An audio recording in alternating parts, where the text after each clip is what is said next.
Imagine a fire that water cannot fight. In fact, when it touches the waves, it burns hotter. The year was 672 AD, and the massive Arab fleet had surrounded Constantinople. The Byzantine Empire was days away from total annihilation, outnumbered and hopeless, but they had one final terrifying card to play, a secret weapon delivered by a desperate refugee named Callinicus. He called it liquid fire, but history would remember it as the ancient world's napalm.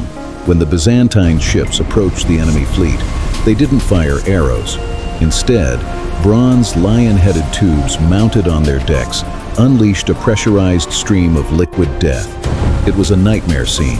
The substance stuck to wood, sails, and skin, refusing to be extinguished.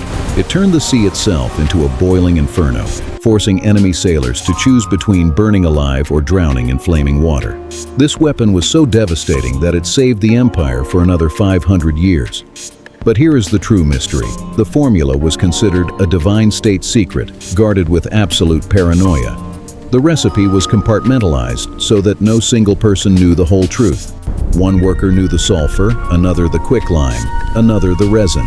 When the empire finally fell, the secret died with it. To this day, despite all our modern chemistry, we cannot replicate it. Greek fire remains history's deadliest ghost, a weapon that burned empires, yet left no trace of how it was made.